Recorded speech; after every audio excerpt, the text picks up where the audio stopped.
Dan tanpa berlengah masa lagi, tibalah masanya untuk kita mendengar ucapan perasmian daripada Yang Berhormat Datuk Seri Dr. Wan Azizah Dr. Wan Ismail, pengurusi Yayasan Aman dan juga bekas Yang Amat Berhormat Timbalan Perdana Menteri Malaysia yang merupakan Timbalan Perdana Menteri wanita pertama di Malaysia dan juga merangkap ahli Parlimen Pandan bagi menyatakan ucapan al-alwam dan juga amanat beliau pada pagi ini kepada bapa-bapa penyayang Malaysia. Falyatafaddali mashkuran. Kak Wan, silakan Kak Wan. Terima kasih Ustaz Ramli. Bismillahirrahmanirrahim. Alhamdulillahirrahmanirrahim. Wassalatu wassalamu ala asyrafil anbiya'i wal mursalin wa ala alihi wa ashabihi ajma'in. Ustaz Ramli, Tuan Muhammad Zawawi, Yang Berhormat Pengerusi Jawatan Kuasa Tetap Hal Ehwal Islam Pengguna dan Industri Halal Selangor, Ustaz Hasri Harun, Pengerusi Pertubuhan Pemberdayaan Bapa Penyayang, Tuan Haji Ahmad Azam, Presiden Wadah Pencerdasan Umat Malaysia, Penyampai Utama, Encik Megat Muhammad Azlan, Muhammad Arsyad, Pengerusi Badan Kebajikan Ibu Bapa dan Guru, Semi Abim Sungai Ramal Madalam, Profesor Madia Adinda, Dr. Nur Azura Uzair, Pengurusi Salwa, Saudara Ahmad Fahmi Syam Samsudin, Ketua Pegawai Eksekutif Global Peace Mission, Barisan Kepimpinan Pertubuhan Pemberdayaan Bapa Penyayang, tuan-tuan, puan-puan yang dihormati sekalian. Assalamualaikum warahmatullahi wabarakatuh. Salam sejahtera. Kita mengatur syukur kepada Allah SWT kerana dengan limpah kurnia dan rahmat Allah juga kita dapat berhimpun untuk program Forum Bapa Penyayang bersempena dengan pelancaran pertubuhan pemberdayaan Bapa Penyayang atau Bapa Penyayang secara ringkasnya. Sekali tahniah dan terima kasih kepada Pertubuhan Pemberdayaan Bapa Penyayang di atas komitmen serta kesungguhan menganjurkan forum pada hari ini. Saya begitu teruja dengan usaha dan inisiatif ini yang dilakukan demi mendaya upayakan peranan figura bapa dalam masyarakat kita. Hadirin yang dimuliakan, bapa adalah tonggak keluarga. Allah telah menyatakan dalam surah Al-Luqman bagaimana seorang ayah menasihati anaknya dengan bijaksana. Di sini saya nak tegaskan juga bahawa kalau seorang bapa nak menegur anaknya, jalinan kemesraan itu mesti ada. Dan bagaimana nak menasihati itu dia cara bijaksana dan nasihat.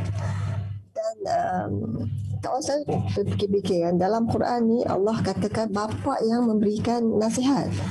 Tak ada juga dikatakan ibu menasihati anaknya, tetapi ini adalah satu spesifik. Luqman Al-Hakim bijaksana, bapa, satu jalinan kasih sayang dengan anaknya. Yang jelas ini menunjukkan bahawa cara seorang ayah mempunyai peranan paling penting sebagai ketua keluarga dalam sebuah institusi keluarga itu. Selain mencari nafkah, dan ingat ya, nafkah halal ya, buat keluarga, dia juga merupakan insan yang mencurahkan kasih sayang kepada isteri dan anak-anak, yang merupakan amanah dan tanggungjawab yang akan disoal dan dihitung oleh Allah pada akhirnya. Ayat 13 ke 19, Ustaz-Ustaz ramai sini, saya tahu mereka lebih arif, tapi pada saya membacanya ya, mengingatkan kembali, kerana kita ni manusia ingat, kena sering ingat, kadang kita banyak lupa. Surah ini mengandungi nasihat yang segar ya.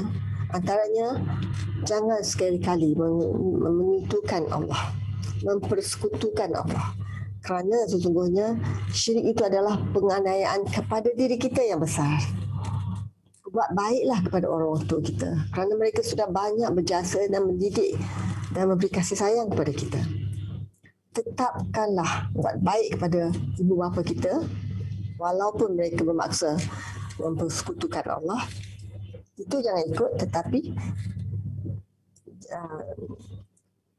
bagaimana kita kasih sayang, talian itu mesti disambung dan tidak diputus-putus.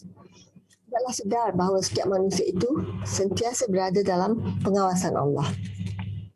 Dan setiap perbuatan kita semasa hidup kita akan dipertanggungjawabkan nantinya. Dan kalaupun sebiji sawi itu, boleh bayangkan biji sawi sekecil mana pun Allah mengetahui. Dan dirikanlah solat kerana solat itu adalah tiang agama kita dan ia menjadi hal pertama yang akan diperhitungkan. Janganlah berlaku sombong. Jangan sombong, jangan bongkak, jangan takabur. Jalan atas muka bumi ini pun disuruh kita baik. Jangan dengan angkuh kerana sesungguhnya Allah tidak menyukai orang yang sombong dan membanggakan diri. Dikupas oleh yang lebih mendalam oleh tokoh-tokoh pendidikan, antaranya Syekh Abdullah Nasih Ulwan, menerusi karya pentingnya Tarbiyatul Aulad. Proses pendidikan dan pembesaran anak-anak dalam rumah tangga amat dipengaruhi oleh ibu bapa mereka.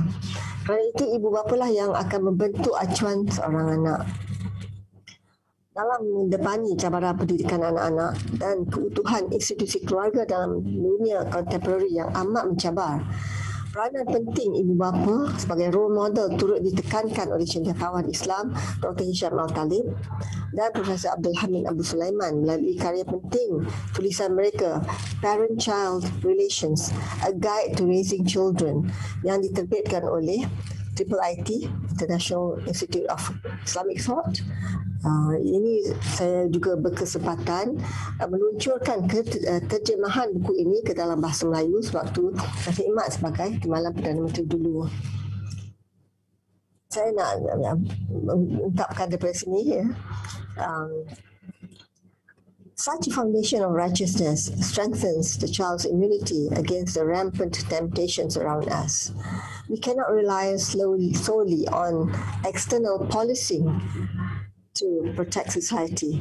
The child's internal value system, sense of self-respect, and power of self-control are most effective mechanisms for the protection of society. Parents need to help children benefit from the wisdom of divine revelation by emphasizing faith, honesty, compassion early in their lives. Ya. Ini sebab saya rasakan, ya, kadang-kadang kita rasa kahwin, jadi isteri, jadi bapa, jadi ibu itu datangnya natural. Tidak, ya. Ini juga adalah sesuatu yang kita patut belajar bagaimana nak menangani masalah kerana tiap-tiap masalah itu adalah berlainan.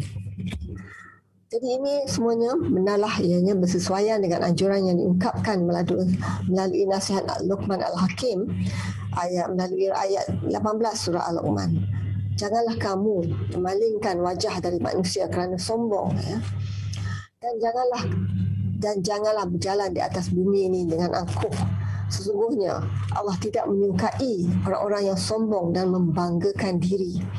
Dan sederhanalah dalam berjalan dan lunaklah suaramu. Sesungguhnya seburuk-buruk suara ialah suara keldai. Jadi itulah penting, ya. Sebab saya rasa kalau keterampilan kita ini dalam budaya orang Melayu ni, akhlak ni penting. Ya, akhlak yang mulia yang kita katakan. Dan betapa sebenarnya gabungan peranan ibu dan bapa itu penting dalam pembinaan peribadi dan syahsiah anak-anak dan membangunkan sebuah keluarga yang unit terkecil dalam sebuah komuniti, masyarakat dan negara. Kawan nak imbas sekali, dulu masa menjadi medical student, kita ada satu subjek dipanggil child psychology, di mana anak-anak yang berperangai yang luar, ya, daripada yang kita harap macam normal, apabila dibawa kepada child psychologist, kami sebagai student ini dibenarkan untuk memerhati bagaimana interview antara anak-anak ni ditinggal keluar tapi diinterviewnya ibu bapanya. Sebab asasnya adalah perangai anak-anak ni adalah kerana relationship ataupun bagaimana ibu dan bapaknya dalam satu gabungan perkahwinan. Ini penting sebab itu ibu bapa ini menjadi satu unit yang perlu kita tangani, terutamanya bapa. Hari ini bapa kan, jadi peranan bapa lah, ya. Jadi dalam satu lagi adalah dalam teori piramid hierarki keperluan Maslow yang melakarkan bahawa keperluan asasi seorang manusia yang perlu dipenuhi sebelum seorang individu itu menjadi lebih cemerlang ialah keperluan fiziologi, makan, minum, keselesaan. Itu tanggungjawab bapa ya, untuk memberikan nafkah. Keperluan perlindungan dan keselamatan juga bapa. Keperluan pemilikan dan kasih sayang. Kita rasa bapa kita tu ada attention kat kita, rasa kasih, tak ada selalu jauh je, asyik-asyik pergi kerja, tak asyik-asyik projek, asyik-asyik tak ada dekat rumah je. Itu yang kita tidak mahu. Dan keperluan kepada penghargaan kendiri, self confidence. Semua ini dapat disediakan dan direalisasikan dalam persekitaran kekeluargaan yang penuh rahmah oleh mereka yang bergelar bapa dan juga ibu. Rumah tangga mesti dipenuhi dengan sakinah, tentram, asyik gaduh je tak mau, tentram, mawadah dan rahmah. Ini adalah asas pada pembinaan generasi yang berdaya istahan dan masyarakat yang beradaban tinggi. Saudari-saudari sekalian, saudara-saudari sekalian, hampir setiap hari kita dengar kisah penderaan. Kita baca akhbar, media sosial sehingga ada yang menyebabkan kematian. Sedikit keganasan rumah tangga, penderaan terhadap isteri dan anak-anak semakin meningkat, apatah lagi di musim pandemik ini. Semuanya duduk dalam satu tempat, ya, yang terkurung, tak ada tempat, tak ada release, tak ada cara mana nak melepaskan rasa geram atau marah apa-apa pun. Ini meningkatkan statistik. Menurut statistik PDRM sepanjang Januari sampai Disember tahun sudah 2020, sebanyak 5,269 kes keganasan rumah tangga telah dibuka kertas siasatan.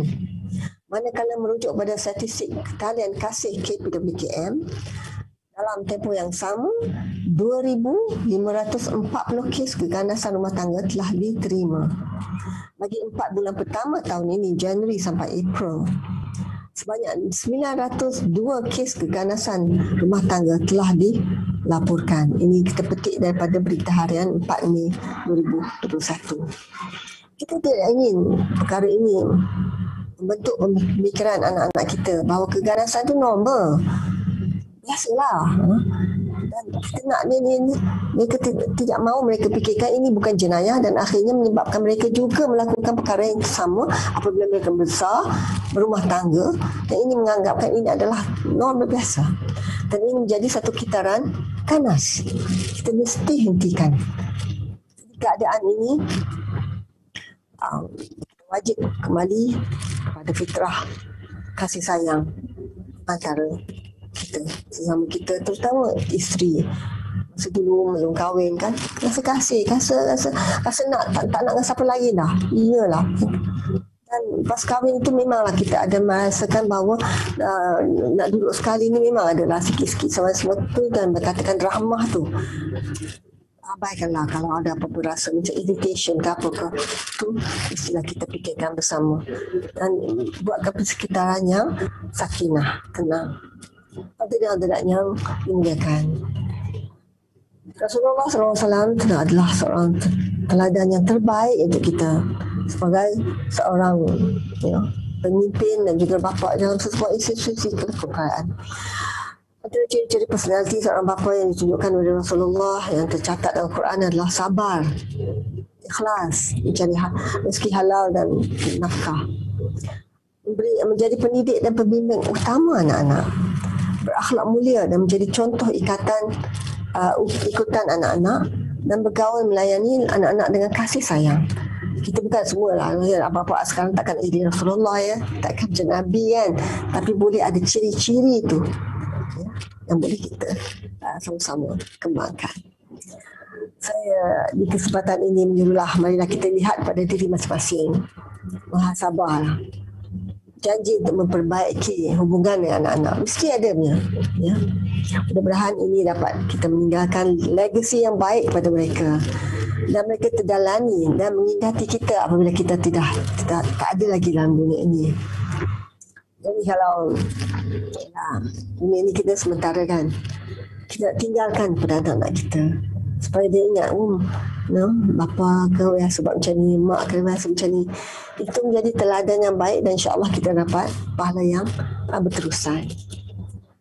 Jadi hadirin yang dimuliakan, saya amat berbangga dengan penubuhan pemberdayaan bapa penyayang pada hari ini, kerana ini adalah sepatutnya tubuhkan lebih awal lagi.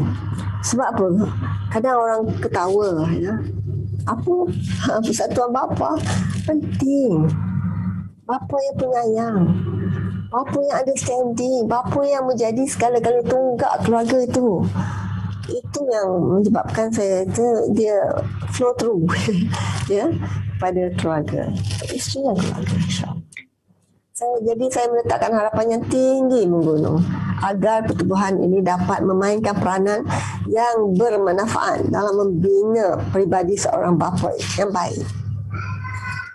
Semoga persepsi bahawa bapa itu keluarga yang dominan, ya, tak boleh lama sekali disangkal, jengkel dan garang, bertukar kepada seorang bapa yang mudah didekati, memahami, penyayang, sehingga menjadikan rumah tangga sebagai tempat yang selamat dan selesa untuk isteri dan anak-anak. Zaman sudah beredar. Kerana dulu ialah memang saya rasa macam bapa memang jarang-jarang ada, tetapi kita mahukan bapa yang optimal, yang menjadi bapa yang menjadi contoh kami semua.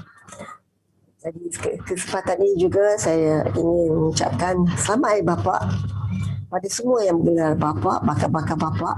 Ya. Hari ini meraihkan hari yang meraihkan bapa seluruh dunia pada 21 Jun besok, insya-Allah. Bukannya satu-satu hari je, tapi menunjukkan kasih sayang untuk kita kepada semua bapa. Bahkan setiap hari pun kita mesti tunjukkan kasih sayang ini. Bukan satu hari hanya untuk memberikan satu pengiktirafan, kan.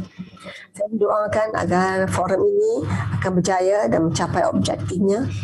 Tahniah juga terima kasih pada pihak penganjur serta barisan panel yang bagi saya berani membincang dan mendengarkan satu topik yang jarang-jarang dibincang secara meluas dan tuntas ini. Akhirnya saya minta maaf lah, ya.